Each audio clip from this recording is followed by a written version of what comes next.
Hey guys, ഇന്നൊരു ശനിയാഴ്ച ആയതുകൊണ്ട് ഞാൻ വീട്ടിൽ പോകാമെന്ന് വിചാരിച്ചിട്ടോ. ശനി ഞായർ തിങ്കളാഴ്ച തിരിച്ചു വരാമെന്ന് വിചാരിച്ചു. അപ്പോൾ നമ്മൾ പട്ടാമ്പി റെയിൽവേ സ്റ്റേഷനിൽ എത്തിയപ്പോൾ ഒരൊറ്റ വണ്ടിയില്ല കേട്ടോ. ഇവിടെ ഓൾറെഡി അറിയായിരുന്നു ഇവിടെ റോഡ് പണി നടക്കുക കാരണം വണ്ടിയൊന്നും ഉണ്ടാവില്ല എന്നുള്ളത്. അപ്പോൾ കുറച്ച് നടക്കേണ്ടി വരും എന്ന് അറിയായിരുന്നു. അങ്ങനെ ഇറങ്ങിയപ്പോൾ തന്നെ ഫുൾ റോഡ് മൊത്തം ഒരു ഇതുമില്ല കേട്ടോ. ഐ മീൻ ഒരു വണ്ടികളും പോകണില്ല, ഫുൾ പണിയാണ് അവിടെ. അപ്പം നമ്മൾ അങ്ങ് നടക്കണം.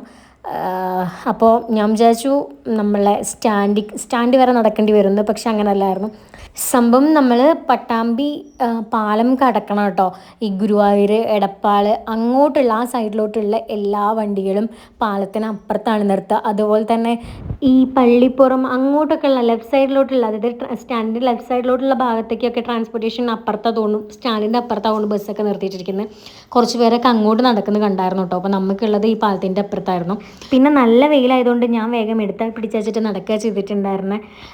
ഇങ്ങനെ നടക്കുന്നതുകൊണ്ട് നമുക്ക് വലിയ ബുദ്ധിമുട്ടൊന്നും ഫീൽ ചെയ്തിട്ടില്ല കേട്ടോ. കാരണം എല്ലാവരും കൂടെ നടക്കുമ്പോൾ അതൊരു വൈബായിരുന്നു. പിന്നെ നമ്മുടെ നാളേക്ക് നല്ലൊരു റോഡിനും വികസനത്തിനൊക്കെ വേണ്ടിയിട്ടല്ലേ, കുറച്ച് നടന്നാലും കുഴപ്പമൊന്നുമില്ല. കണ്ടോ, നമ്മുടെ പാലം, വേറെ പാലം അപ്പുറത്ത് പണി നടന്നുകൊണ്ടിരിക്കുന്നുണ്ട് കേട്ടോ. കുറച്ചൊക്കെ കൺസ്ട്രക്ഷൻ ആയി തുടങ്ങിയിട്ടുണ്ട്.